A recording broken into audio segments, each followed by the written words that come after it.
analogy, we are the mice.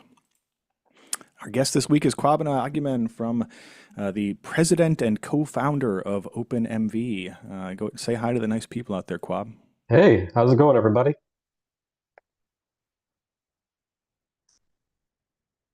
Yes, indeed. Sorry, I was having trouble with my mic toggle there.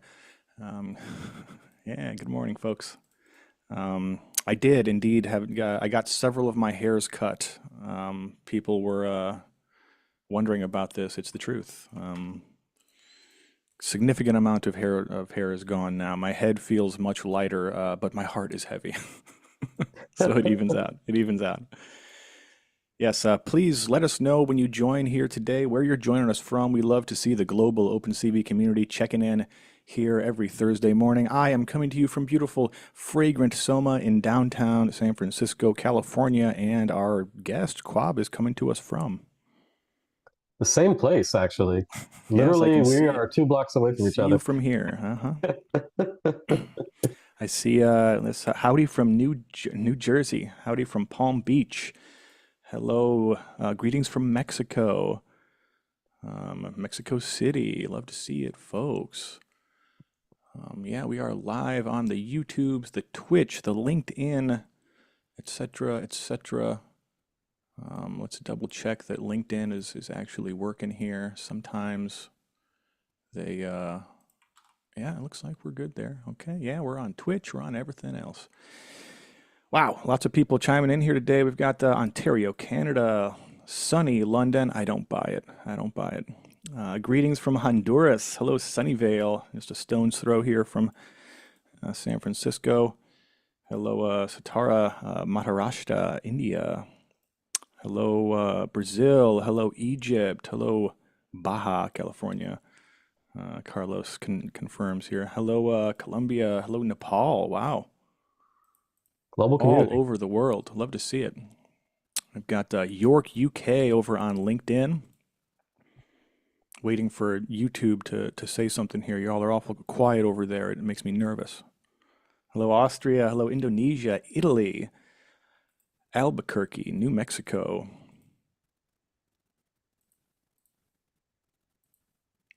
Quick vibe check over here. I got 14 viewers on the tubes. Yeah, one little inside baseball before we get started here. We are OpenCV's YouTube channel is now fully monetized. We are signing up. We'll be able to get some ad rev from the watch page ads now, which is awesome. We've got super chats enabled on YouTube. We've also got membership on YouTube. We got 3 folks have been good enough to sign up as YouTube members for $2.99 a month here. Really, all you get for that currently is you can use the OpenCV logo as an emoji. I think it's worth it, but you get the good feeling in your heart of knowing that you are supporting open source software and really some core infrastructure for a lot of the most consequential advancements in technology in the last many years. Hello, South Korea, Poland, more Canada. Birmingham, United Kingdom. But yes, so please go check out the YouTube channel. If you're not watching over there, you can join for $2.99 a month. Also, you can send us super chats. If you send a super chat on YouTube for a couple of bucks, we will answer your question. We'll give your question priority here on the show. You can also find, of course, the OpenCV t-shirts, stickers, blah, blah, over there. Yeah, we're excited to finally be fully monetized on the YouTube. It took us about a year to get there with a new channel, but yeah, people ask about this, so I thought I'd give them a quick update. I think now is a good time to get started. Hello out there, everybody, and welcome to OpenCV Live, episode 167, if you can believe it. It's a Thursday once again, and I am your co-host with the co-most, the second banana who's second to none. I'm also your plus one and only. It's Mr. Nelson. If you're nasty, but you, my dear friends, can call me Phil. And I'm here today hosting solo as Dr. Satya Malik is on assignment, but While the cat's away, the mice shall play. And us two mice today are Kwabena Agyeman, president and co-founder of OpenMV, who's going to be telling us about a couple of incredible new cameras they've put together. There's 5 days left in the Kickstarter, and in fact, I just looked at the page. I think there is one early bird AE3 left on there somehow. So somebody wants to get on there real quick, $50, up on the Someone canceled, Kickstarter. I guess, and let Yeah. it left it open. So Yeah. So, anyway, folks, if this is your first time joining us or you just need a reminder, one of the things we do on this show every single episode is take questions from you in the audience, and we will do our best to answer them, as the late, great Satoru Iwata would have said, directly. We're also going to give away an OpenCV University course later on in the episode as part of our trivia giveaway on every single episode. So stay tuned. Later on in the show, I will be asking a question based on the presentation today in our chat with Quab. The first person to answer that question correctly will win the OpenCV University course of their choosing. You can find out what courses are available by going to opencv.org/university.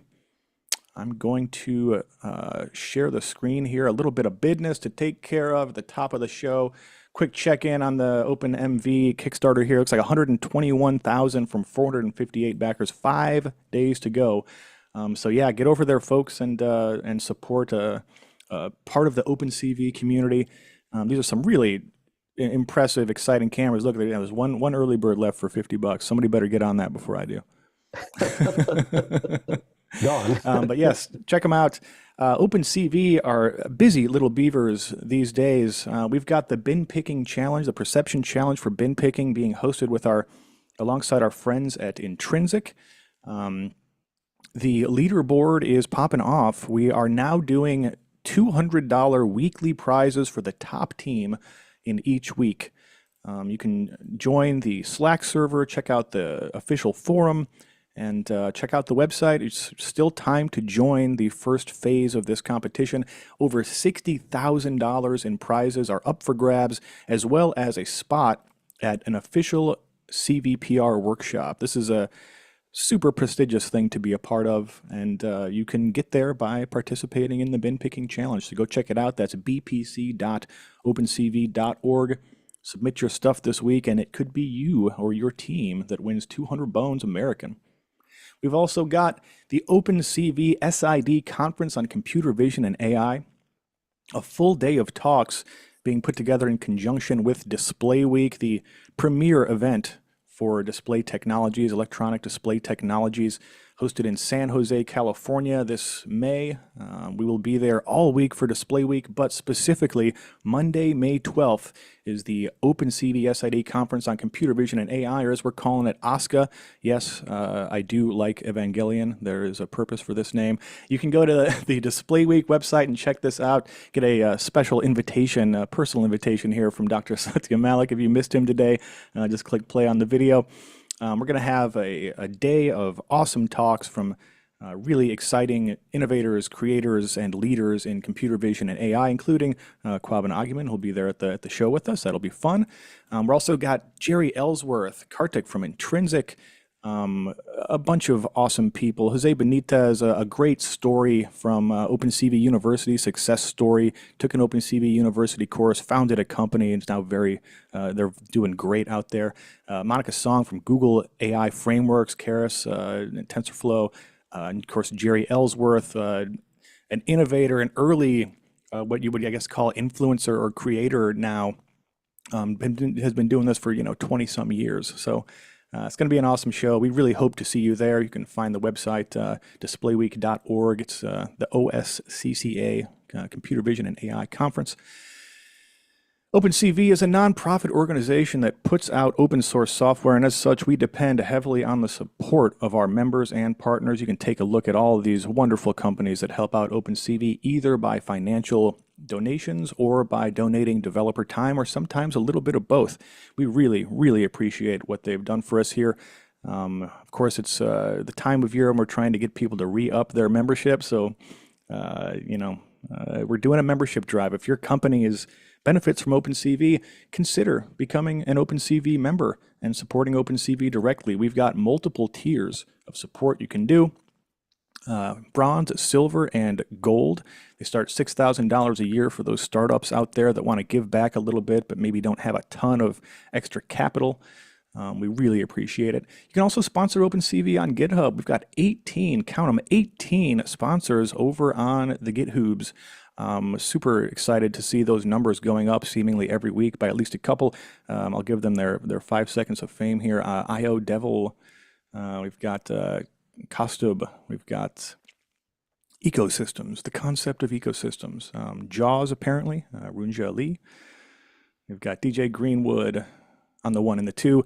Rudis Laboratories, we've got Talha Hussein, we've got Forodo, we've got Silent Wolf 27, the homies at RoboFlow, Alexander Ismailov, Comet ML, Jose Heinle, Nick Libertini, Blue Jay, Jesus Anaya, and Alexandra Pomaru, and Victor Vervoto. Love to see it, folks. Amongst the other ways you can support OpenCV are by buying OpenCV merchandise. We've got an official OpenCV swag store at opencv.myspreadshop.com. 20% off everything right now, making these intentionally overpriced shirts and goods a lot more reasonable. People ask me and Satya often, like, why are the t-shirts $40? We're a nonprofit organization, man. Consider it a donation. We really appreciate it, though. You can get the iconic import OpenCV2 command. It's all you really need, but you've also got the OpenCV logo on shirts, buttons, pins, and patches, and the I Love OpenCV design in English, simplified Chinese, and in Espanol for you Spanish speakers out there. I think that is all that I need to screen share for today. That was a lot. Whew. But we've got a lot of fun on today's show. I'm excited to welcome Kwabena Agyeman back to the show. We just had him on the channel a few weeks ago, and as part of our OpenCV in Conversation series, we've got him back live today for some brave live demos, as well as a little bit of chit-chat about being a small business that makes hardware in this environment, and some inside baseball on the Kickstarter campaign, maybe some tales of success and failure along the way. Welcome, Kwab. Hey, howdy. Thank you, Phil. Thanks to everyone joining on today and checking out OpenCV Live. It's great to be on here and be able to talk with Phil and to see him. And thank you for all the support. Yeah. Thanks for joining us again. I think I looked it up before the show. I think last time you were on OpenCV Live, it was May 24th of last year. I think it was around this time. So it's a new tradition, but a tradition nonetheless. A few folks have asked in the chat already, where do I go to get an OpenMV camera? That is a fantastic question. I'm going to drop the link here in the chat for everybody. But the easiest thing to do is just go to kickstarter.com, OpenMV. You will find it there. There are 5 days left in this campaign, and to get some really awesome hardware for a really great price. Oh, yeah, absolutely. It is a great price because Kickstarters are basically marketing campaigns / discount engines. After the events of what's been going on lately, the price may go up. So, right, please, yeah, get it now. We're going to hold to the prices we put on there. So, folks may be asking, what is the OpenMV Cam? More or less, we started this project about 10 years ago. I was doing this company as a side hustle, but went full time about 2 years ago because I saw opportunity for really, really fast microcontrollers that could run ML models. So that's a mouthful. What that means, though, is we got this little guy right here. This is the OpenMV Cam AE3. And this little bad boy, that little processor in the center, it's about 6 by 7 millimeters, and it has a 250 billion instructions per second neural network accelerator. So 250 gigaops. It draws about 0.25 watts of power, the entire system. So camera, processor, inferencing, like full bore. It's drawing 0.25 watts of power, which is about 60 milliamperes at 5 volts. So compared to anything you've seen before, the power consumption is ridiculously low, but we're able to actually run YOLO models on board at about 30 frames a second. These devices are going to be quite disruptive in terms of what you're going to be able to do in the world, because Now you'll be able to take models that you may have built with OpenCV on your desktop and then deploy them into something that can fit inside of a light switch effectively. Um, that is the future, and that's what's being unlocked by these new microcontrollers. When I first got started with OpenMV, microcontrollers were a lot less powerful, but we were interested in them because we were able to do stuff like basic blob tracking for tracking colors, and we were also running Viola Jones hard cascades from 2001, if you know about that technology. And they could run that on board, and it was kind of incredible that these low-end devices that had, quite literally when we started, it was a Cortex M4 at 168 megahertz that had about 256 kilobytes of RAM. And if you think about the instruction throughput of that, that was giving you about maybe about 250 million operations per second if you double the clock speed or so. So 250 million to 200 billion.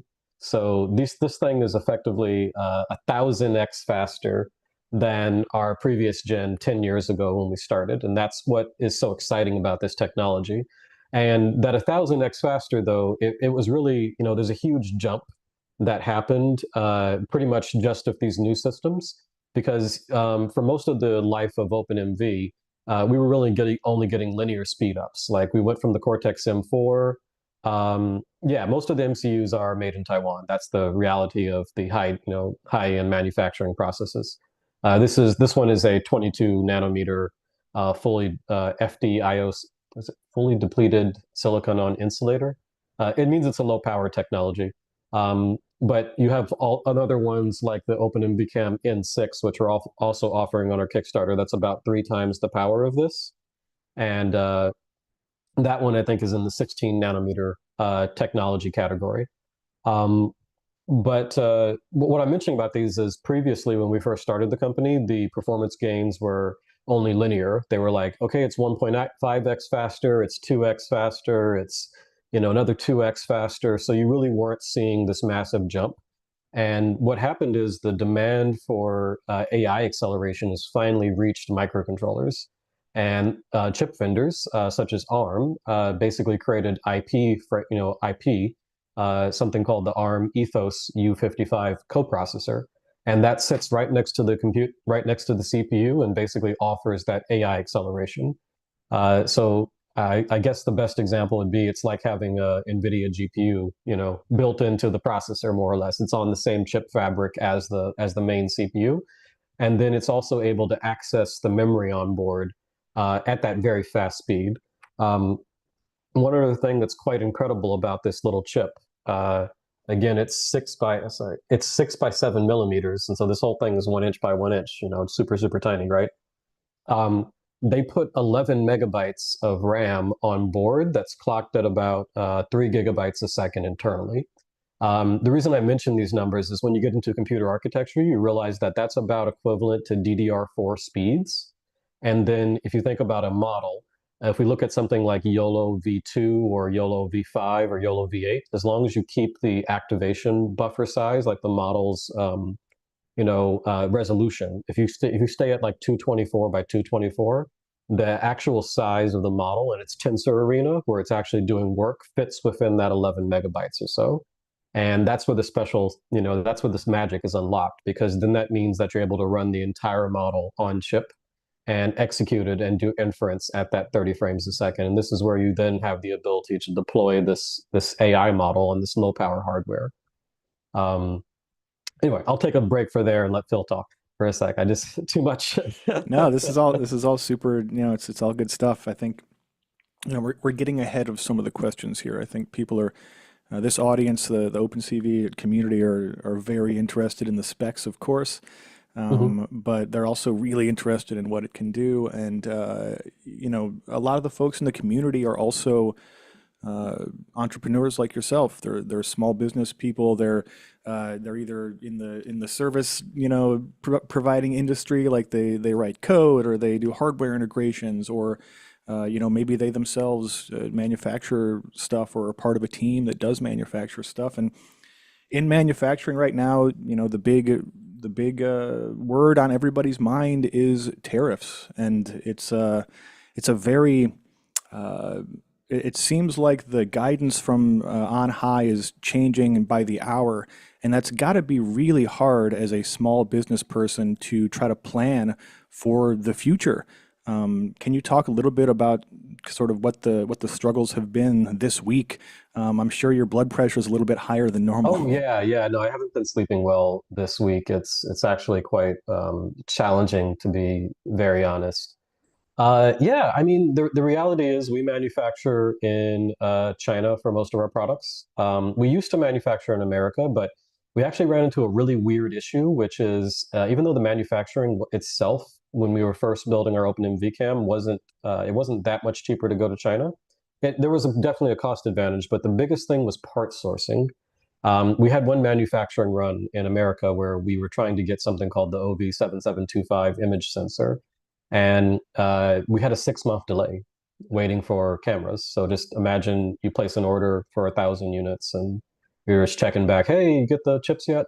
6 months later, they finally get the chips, but that causes really bad supply chain issues, like how do you manufacture and et cetera if you're waiting on a component for that long. And then when we moved to China, it was literally a dude walked outside the door of one factory, walked in another, grabbed a box, and walked into the other factory. Like part short, part sourcing became not a problem. And that is in general for most companies where when you're trying to grow it, I'm focusing on embedded firmware to build our devices, computer vision algorithms. You've got to do sales and marketing. Case in point being on here, answer emails, help support on the forums, manage finances. There's a million different things I can do, and so having to also figure out parts. When I send a design to our manufacturer, it really helps that I can just kind of send them, here's the design files, figure out the details, build it. Don't involve me with the process unless there's absolutely something that you can't understand. And that is way less, depending on who you work with, though, that can be way more or way less work. And so one of the benefits of being with some of the suppliers in China is that they are very, very good at this. We'd actually wanted to move back to the USA for a long time just to have better access. Like as tariffs have been going up, we've been planning on this, but because I mean they were 30%, I think at the beginning of the year, right? Yeah, I believe that's correct. Yes.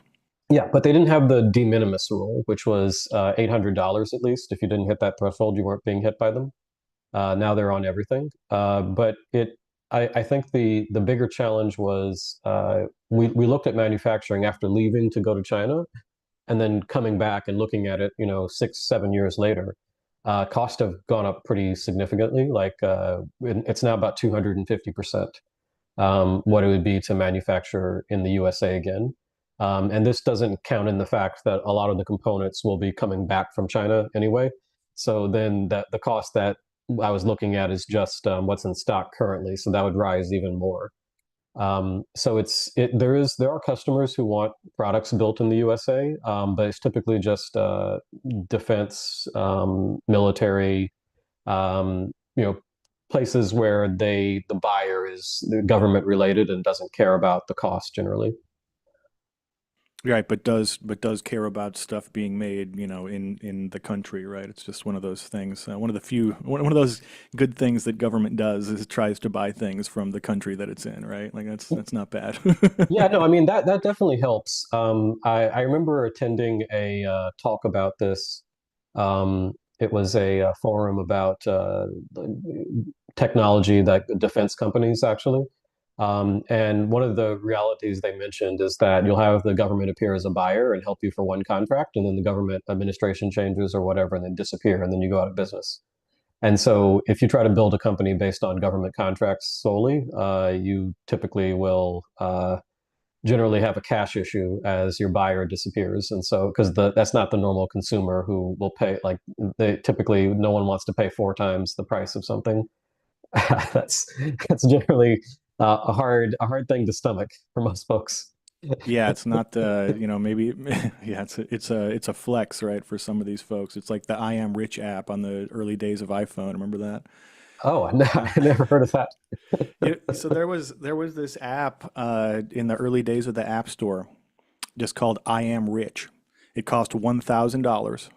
And all it did was launch a screen that says "I am rich." That was it. It was on the App Store for like a week or something, and got a bunch of like press, and Apple immediately axed it. They were like, "No, no having fun." I want to Um, address Jason's messages. I see him there. yeah, Yeah, no, hardware design is definitely a valuable skill. You should try to know as much as you can about any technical stack, because often at times you'll be required to break the abstraction, especially if you're doing like some computer vision device that's with an embedded Linux system. You might run into driver issues and other various things where you have to get in there and fix them. And typically, there's no help support available. It's usually just on you and your debugging skills. So, knowing as much as you can about a full system will make you that much better on being able to deliver value to your customer, and whoever you're working with, and being able to solve their problems. yeah, and we've got a couple more questions here already about the Kickstarter. I think we can talk a bit more about that. Durwood in the chat here says this is the first time that he's seen an event camera offered for just $300 as an add-on here. Can you talk a little bit about use cases for event cameras? I think this is one of Oh, those well, we topics can that demo it live if people people would are like to really. see. That sounds fantastic. Brave live demo sound effect insert here. Okay, okay, let's do it. Let's do it. Demo live. Tragic Love to hear failure it. in three, two, one. Yeah. This is a live show for a reason, folks. We are the NASCAR of tech tech podcasts.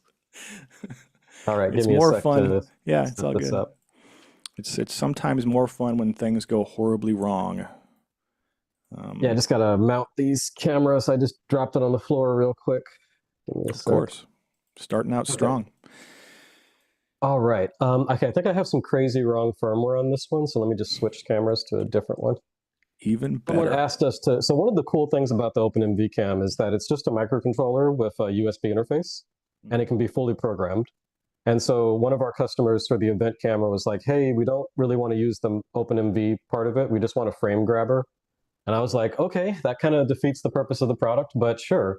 And so I gave him a firmware that let him output about 150 frames a second to the computer. So he can just attach that to OpenCV now and stream Sweet. 150 FPS event data to the Wow. computer. So you can do whatever you want with that. Um, but normally, though, you wouldn't do that. You would use the camera with our software because we're kind of meant to program it on board. That was similar to the point. Okay, cool. So let me get up two scripts and I'll set this up real quick. Okay, great. Let me share.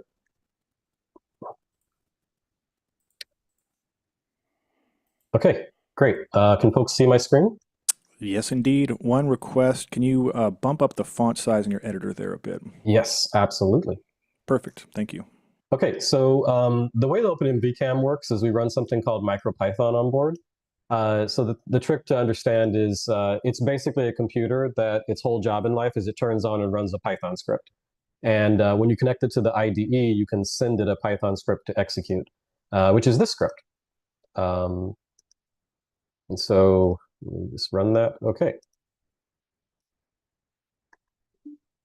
Oh, it looks like I might have had some bad firmware on this. Let me reflash it. Again, the Brave Live demo. It never disappoints. Yes, one of the big features of the IDE is the ability to reflash the firmware. We play Nice. fast and loose with the feature sets on these things. We're always updating them with new stuff. Mhm. And so sometimes that means I have random firmware on these devices. So just got to reset that.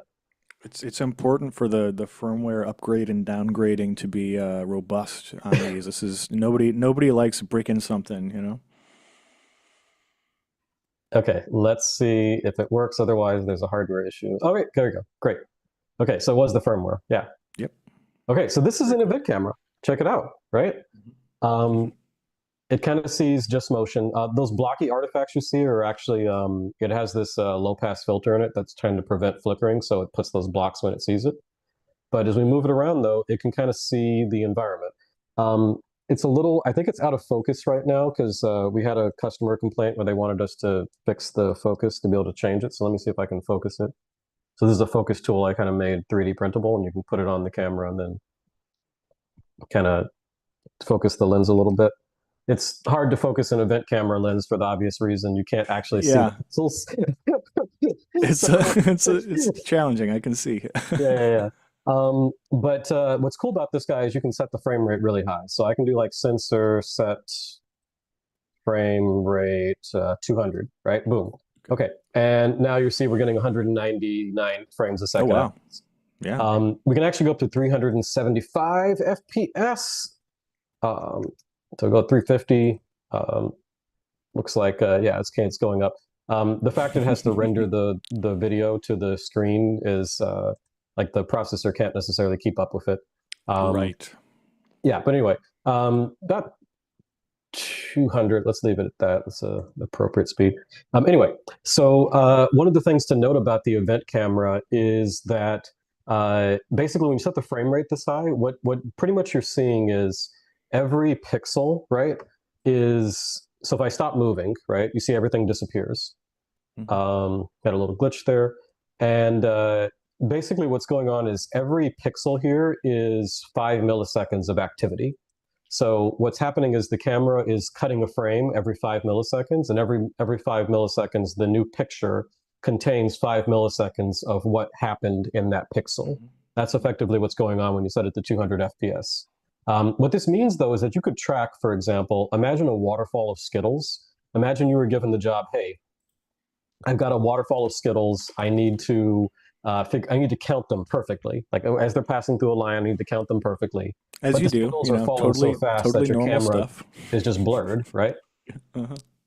That's really hard if a normal camera. But if an event camera, you just pump the frame rate right up, and all of a sudden, simple blob tracking is enough. You don't even need a neural network. You just do some simple blob tracking, and all of a sudden you have a way of detecting those objects, and then you just make a horizontal line as the objects fall beneath it. Boom, that's how you can track those objects and such. um, anyway, so you can also set the frame rate really low. So if I set it to 20 hertz or so, now every pixel represents 50 milliseconds of activity. So you see how the trails got a lot larger? That's because each pixel is accumulating what happened over 50 milliseconds now versus 5 milliseconds. Okay. Mm-hmm. So they're very interesting. I have a fan up there, right? And you can kind of see that the event camera, if I stop moving my hand, it's a little hard to. It's You can see hard my not to fan move though a little spinning. bit in 5 milliseconds. Yeah. Yeah, but if you see my fan spinning over there, the event camera perfectly picks out that motion and nothing else. So they provide some really interesting use cases. It's not that easy, honestly, though, to figure out all the use cases, but still, what you're going to be able to do with this is pretty interesting. And yeah, we have it available on our website. You can actually buy it right now for OpenMV Cams, so you don't even need to wait for the Kickstarter. We have them on sale for $300, and you just need to open MVCam then as a frame, as the baseboard to connect to, so you can stream video. And everything's available though if you wanted to start playing around with an event camera and seeing what you can do. Yeah, fantastic. You can go to openmv.io and pick up one of those up right now. The trick with the Kickstarter is that we'll have cameras that have AI accelerators that can run data on the event camera. Our current ones do not have AI accelerators. So they're not going to be able to provide you that fast. Well, they can do some neural networks, but really basic, tiny ones. Heavy duty YOLO-like ones are what we're going to be runnable once we finish delivering our Kickstarter. Right, for the N6 and AE3 models, they're the Mm-hmm. first ones that are they're doing this stuff on board at a significant way. Jason has a question again. Are there Yes. companies that can produce MCUs in the USA? Yeah, no, I mean they're designed in the USA, but it's pretty much Taiwan, Philippines, Southeast Asia for packaging and manufacturing. There are fabs like ST Microelectronics has a fab for camera sensors in Europe. But what you'll find is there's a divergence on fabrication technology. What's built in the USA still are more like TI electronics for like voltage regulators and Hmm. analog operational amplifiers, really basic electronic components where you don't need high silicon lithography, but it's really just about delivering, really cool battery, monitors or Stuff that analog they've been inputs. TI's been manufacturing those for like 40 years, you know, like if not longer, right? Like, Well, yeah. well, they still innovate in what they can do on board, Hmm. but these are Hmm. circuits where fundamentally the number of transistors on board is no more than a couple thousand. Hmm. And they just make them better and lower power and more interesting, but they don't really focus on making them super tiny. They don't need to pack a bazillion transistors into a small space. So you'll find those things are still outside. Those things aren't necessarily in Southeast Asia because they don't have to be. But the highest end stuff is still kind of Taiwan, more or less. Yeah. Hmm. We've got another question here about. I told you I told you all about the firmware, man. Questions about firmware here. Say, for example, you've got one of these OpenMV cams installed in the field. Maybe it's somewhere difficult to like physically go to get the thing. Hmm. Um, but you've got it hooked up with power. Maybe you've got networking or USB or something running out there. How does the firmware update process work? Do you need physical access to the device aside from a cable? Or if, like, say, you've got I've got it plugged up on my roof and it's looking at the different types of birds in my backyard. Can I flash the firmware just through the USB cable, or do I have to get up there and like hold down a reset button or something like that? You can flash it through the USB cable right now. So OpenMV is a pretty tiny company, so we don't have the cloud bootloader working just yet, but we want to get to that point. Right now, the main focus is actually just shipping a product that people can, use. Um, uh, for OTA updates, we're actually working on a LTE shield though, which will have GPS and LTE support. Okay. And so that'll plug into the back of, your OpenMV Cam AE3, for example. We mentioned this on the Kickstarter. And now you have Mm-hmm. a camera that has the ability to connect to LTE.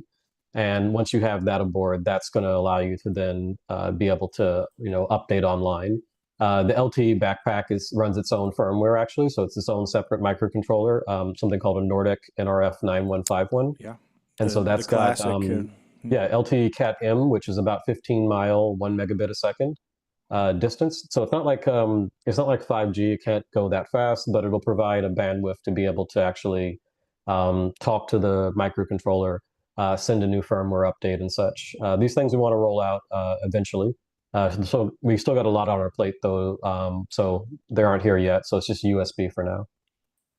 Yeah, that makes sense.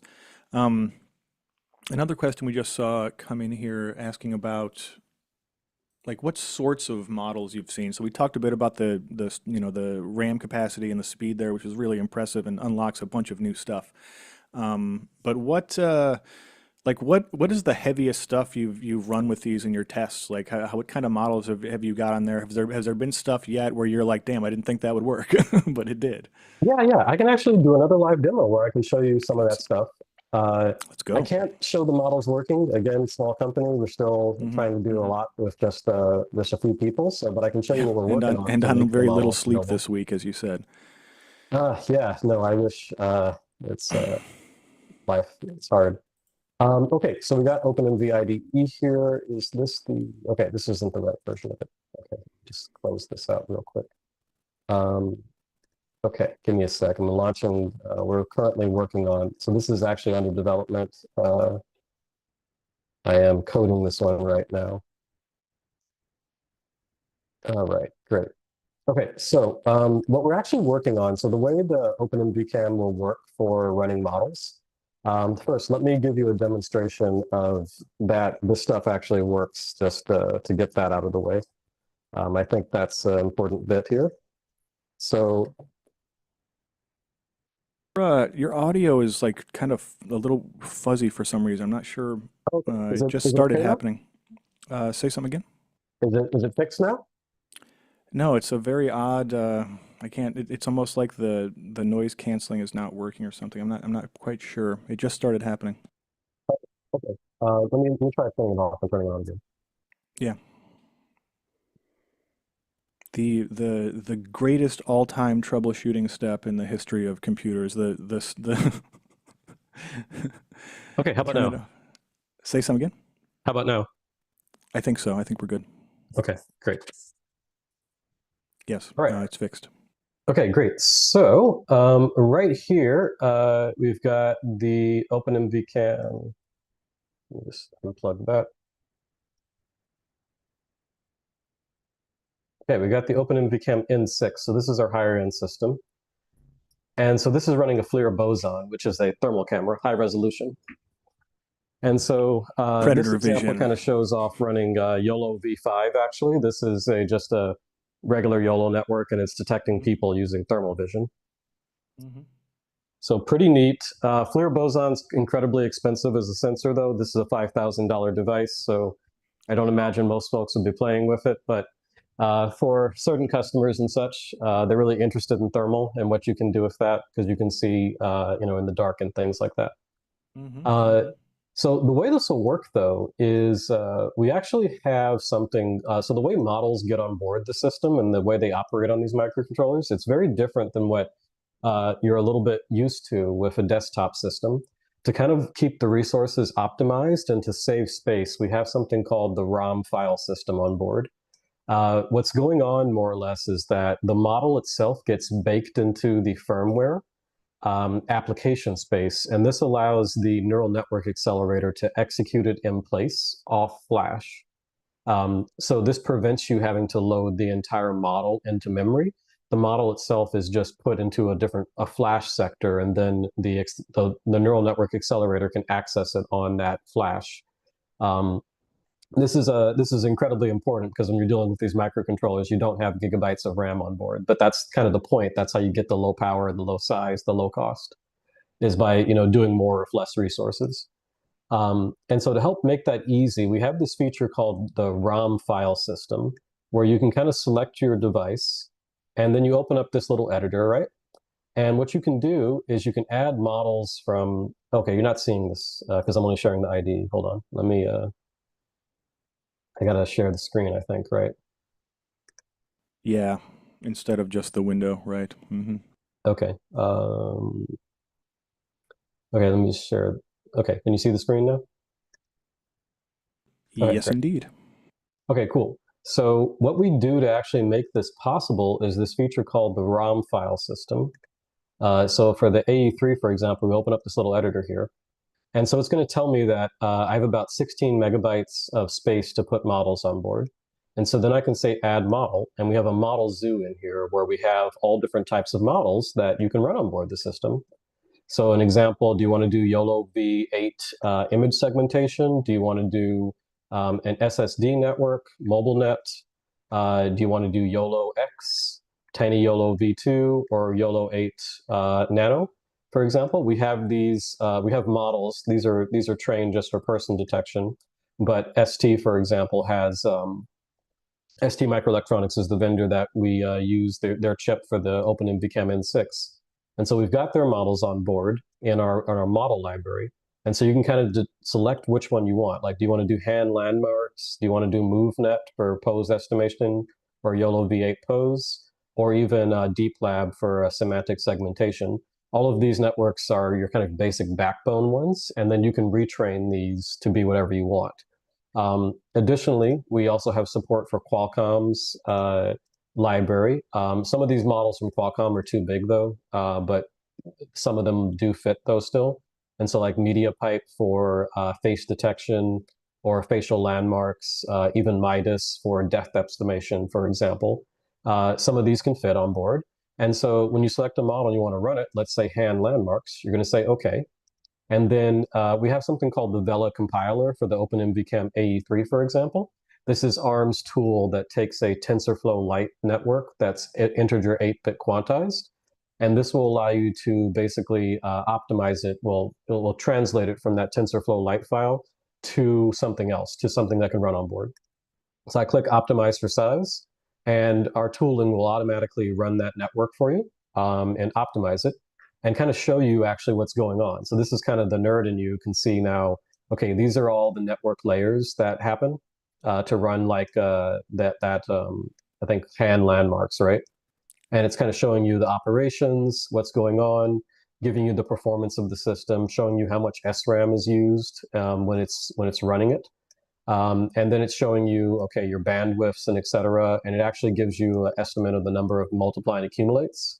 And then tells you kind of upfront, this is the inference speed you're going to get, and particularly the batch inference time. So that estimate it's not necessarily spot on all the time, but Sometimes it is. And so it's saying 20 milliseconds, so 50 frames a second to do hand landmarks on this little guy. Wow.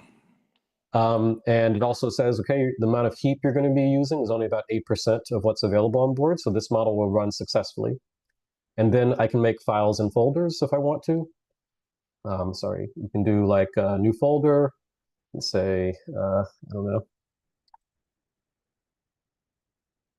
do that. You can add models in there for that folder. Let's say I want to have YOLO V8 quantized. Okay, click that, optimize for size. Very slick. This is a really nice workflow. Thank you. Yeah. Okay. And you see this one though, error, total heap required 113%. Okay, so this model you can't run on board. It's too big. So we actually have some protection in there, but there's different versions of YOLO. You can lower it. Okay, let's lower it to the 256 one, optimize for size. And boom, okay, 43% of the heap is required for that. Okay, boom. And so as you can see, I can just kind of keep going in here and adding models one after another, right? And this allows me to build up all of these models now are going to be concatenated and turned into a linear file system that can be executed in place. And when I click the commit button, this will actually allow me to flash this ROM-FS image to the OpenMV Cam. And once I do that, then I'll be able to just pass them as a path like this to our ML accelerator. And pretty much in the code, all you do is say ML model, boom, that. This will print out then the model size, tensor arenas and such. So for example, if I go back to this demo, let me just turn off that print statement. You can see down here, we have, if I open this up a little bit, we have the model here, and it kind of gives you the input shape, which is 1 by 224 by 3. And then you've got your output shape, for example. And so what that looks like is way we wrap this all up, you call a predict function.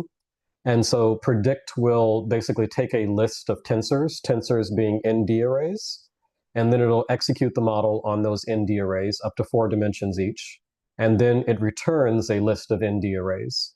And that basically gives you multi-input and multi-output neural network processing. And then we have support. This is the thing right now. We only have support for YOLO V2 and V5 right now, but over the next couple of months, we're going to add support for every model that I just demoed there. And we'll have a callback that does the post-processing. And so this will basically go in, take the output of a 4D ND array, which is the output of like YOLO, and then it goes through and does all of the post-processing to turn that model output into the list of bounding boxes, more or less. So you're not even going to be required to write that. And then once you've got your boxes, you can choose to do whatever you feel like with that on board and use it as you feel like.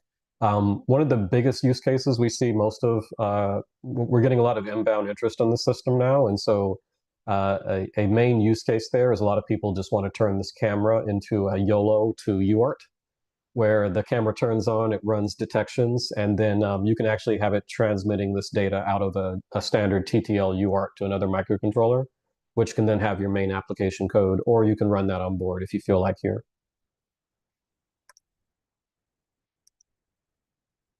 Very nice. Very nice. Very nice. Very evil, as Danhausen would say.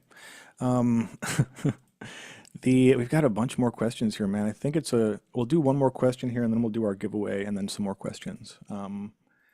Steve Gulick in Zoom here would like to know, what is the time from power on to first frame capture and power on to first inference? He has an application that requires the camera to be completely powered off. When triggered, it runs inference a couple frames and turns off as quickly as possible. Interesting. Thoughts on that? Yeah. So that's actually kind of the whole point of what we do, is to really be in these low power use cases. Our stuff really isn't, if you're in high power area, that's not really what we're trying to do. So right now we have a bootloader on board that'll delay for a second to give you time to update firmware. Technically, if you get rid of that, it's basically instant. The second it powers on, it can immediately initialize the camera and you're capturing frames within less than a second. With the bootloader, you're about 2 seconds, but it's still, it's still extremely fast compared to a standard desktop system booting up. And then you don't even need to run the bootloader though if you keep your application running. Um, it can be the AE3, for example, supports really low power modes where it can basically be sleeping and waiting on a sensor like the audio, having audio detection, or it can be waiting on the accelerometer or gyroscope on board to trigger it, or even a person moving in its field of view because it has a 8x8 time of flight distance sensor on board that allows it to kind of project eye. You can have it like periodically sample to see if the distance of things that it's away from in front of it has changed, and then it can wake up the system based on that. Great answer, and I hope that was what they were looking for there. One more here. Tiana would like to know: is there an infrared version available for of these cameras? Yeah, typically the way that works is your lenses have IR cut filters attached to them. And so generally you just remove the IR cut filter and then the camera will see everything, including IR light. There's a challenge in that though, which is the sun is really IR light heavy. So typically when you remove that IR cut filter, cameras cannot see outdoors. They have a very tough time doing that. And that includes something like the Gen X320, the event camera I showed you. That is sold without a IR cut filter on it from the vendor, and so it struggles outdoors. Yeah, it's hard to compete with the sun in terms of Yes. infrared. Yeah.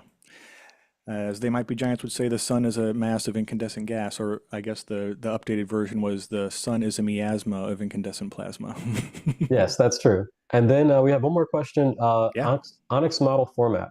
So the OpenMV Cam N6 will.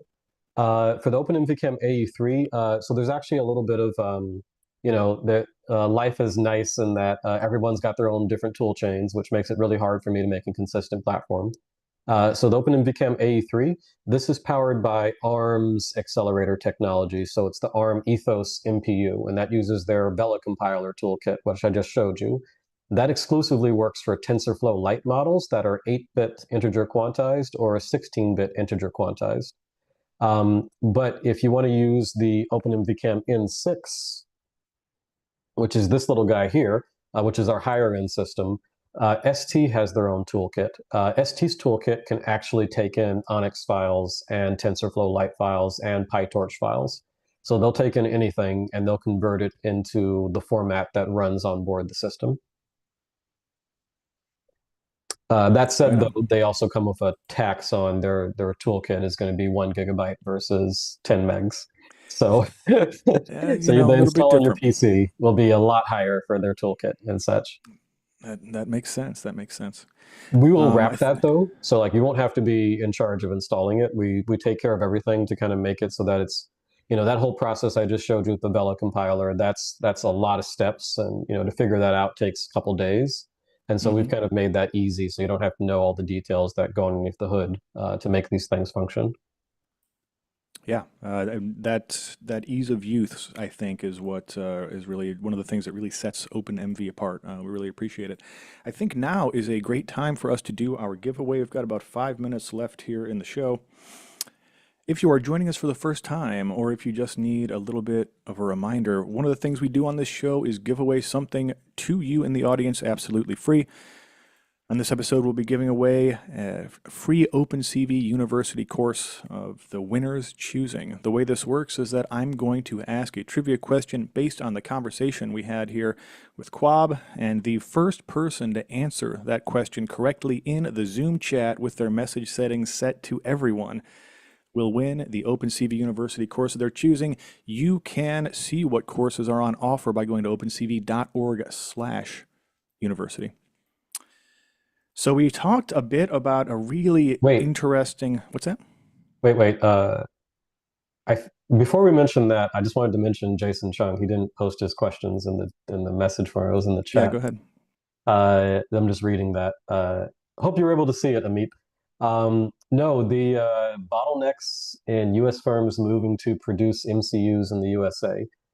Yeah, I mean, I don't know. That's a little bit. I don't do silicon manufacturing, so I can't necessarily say what that would be. But I imagine though it's just, I think there was something called the CHIPS Act for the USA that was put into place to help support that.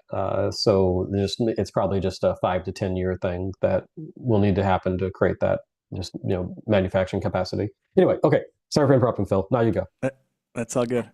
Um, yes, so today's trivia question, if you have won in the past couple of months, please don't answer and give someone else a chance to win an OpenCV University course. So earlier we talked a little bit about the event camera functionality available here on these new chips.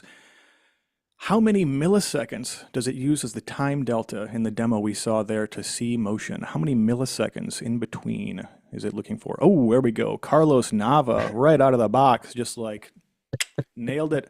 5 milliseconds is the answer we were looking for there. Well done, Carlos.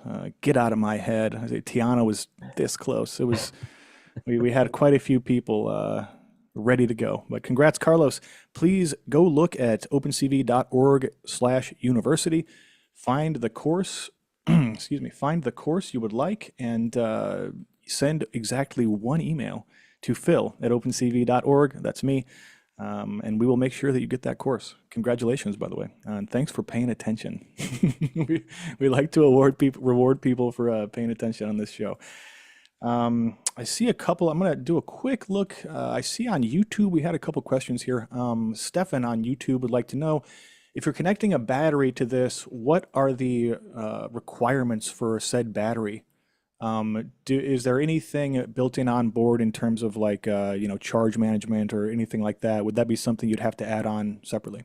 No, no. So one of the things that we're going to be offering is a battery shield for this system. Right now, it's built into our LTE shield, but I think we'll try to offer just a standalone battery pack without LTE support. And so what that'll basically give you is you can do a LiPo battery, which is easy to go with. The only challenges that you have with LiPo batteries is that because of all the explosions and whatnot, the folks have stopped letting you ship LiPo batteries easily. So for some of our customers, we've noticed that they don't even want LiPo batteries in their facilities. They don't want something that's called they want intrinsically safe stuff. So like if everything goes bad, they don't want to have like a fire hazard. So we actually support both LiPo battery charging. So that means you can either charge the battery or discharge from it. And then we also have alkaline battery support. And so that means just get your standard crappy D batteries Yeah, or grab double a A. handful of double A's. Yeah. Yeah, yeah, and run the system off of that. There's obviously less energy density there, so they're physically larger, but the most risk you have is that they corrode and stop working, versus potentially inflating and blowing up and catching fire. So we try to have support for both of those. And then also the Shield offers a 6 to 36 volt input. And so that's just your general purpose 12 volt DC power adapter, 7.2 volt LiPo if you want, or a solar panel even, or a power supply. So kind of really anything you want to plug in to power it, you can. Flavia asked on this, you have two cameras. Can you explain the similarities? Yeah, just one is so basically the OpenMV Cam AE3 is our smaller, tighter integration system. Oh man, the We're background being filter we're is being strong. censored for our speech. Yeah. The OpenMV Cam AE3 is our smaller, tighter integration system. And so this one, it's less powerful, but smaller, fits anywhere. The N6 is more of our do everything and be everything system, more powerful, but also um, draws more electricity and is a little bit larger. So the N6 is the one that we have seen the most interest in, actually, because a lot of people want to put on that Gen X 320 event camera. They want to do multispectral imaging with thermal and color at the same time. They also want to do the FLIR boson for high resolution thermal, or they want to do HDR sensor, like a 5 megapixel HDR. So that one has kind of the more all the functionality versus the AE3 is kind of like, I want something that's a precision instrument that does one job and, is really carefully tuned to just be this tiny camera I can get anywhere. Yeah, that makes total sense, and hopefully that was enough of an answer for Flavia in the chat here. Doing one more quick look over on the YouTubes and the Twitch and whatnot. Question, how do you join the Zoom meeting? Zoom is always at opencv.live. If you type in your browser opencv.live, it'll just pop you to the Zoom meeting every week. The reason we make it so the Zoom meeting is the only ones that can participate in the trivia is because we broadcast directly to Zoom, and then it gets distributed elsewhere. So like everyone else is on a little slight delay, so it's basically pointless. Like the questions would be answered already. We're thinking about changing it up a bit. It's been 167 episodes. Maybe we'll make some broadcasting changes this year. We'll see. Please back the OpenMV campaign. It's at kickstarter.com/project/OpenMV, or just search for OpenMV on Kickstarter and you'll find it. Looks like they're at 121K right now. Always a pleasure to have Kwabena on the show. Kwab, you got any final thoughts for the people out there? Yeah, no, just get into computer vision. You're gonna love it. I've loved it so far. Thank you, Frederick. And you're gonna be excited for what you're gonna do in the future. Things are getting easier and easier. Newer models are coming out, and we're trying to really, how we're participating in the OpenCV community is really just broadening the base of where you're gonna be able to put this. Because if you think about the explosion, I just showed you how we can get a model now running on a device that is 1 inch by 1 inch.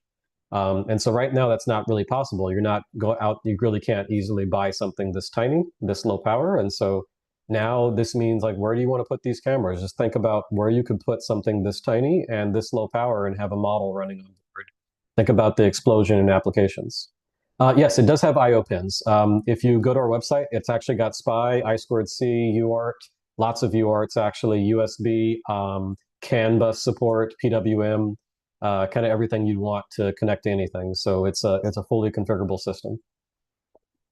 Yeah, it's got a lot of ways to get information in and out of it. Really impressive stuff. Every time we have you on here, I feel like I learn something, and I get excited about these tiny cameras. It's pretty amazing. I started my career working with occipital, making the structure sensor, which was the kind of the first 3D sensor for iOS devices that was produced in any volume.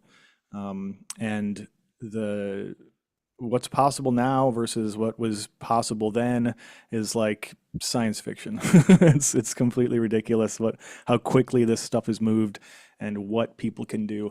And you're one of those people, Quab. Love having you on the show. We will be watching the last 5 days of the campaign to hopefully, people push through and come through, and maybe you can hit 150K or maybe more if people really get on this thing. It's an incredible price for an incredible couple pieces of hardware. So yeah, go support our friends at OpenMV.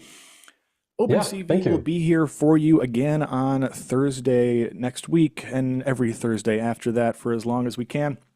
Wait, we We've got got, one question from yeah, go for Tiana. it. Is there a pyro that power the system? Mm, I don't not quite know sure. what that means. Yeah, can you be more specific, Tiana? We've got the our next guest is on May 1st. We will have iPop.ai will be on the show here Ooh. with Qualcomm hardware. It's going to be really cool. We're looking forward to it. Oh yeah, yeah. So Tiana, you mean pyro? Yes. So the OpenMV Cam AE3 has a distance sensor. It's 8x8 distance with laser diodes, and it sees up to 4 meters, and so it can be put into autonomous mode, and it can actually wake up the main processor when it sees a distance change. Yeah. Okay. I'd never heard of the pyro sensor there. We got another one here from Flavia. Can the AE3 be powered via PoE with the additional module? No, it cannot. AE3 does not do PoE. That is the N6 only. Okay. Yeah, And is PoE there is tough. opportunity to purchase add-ons?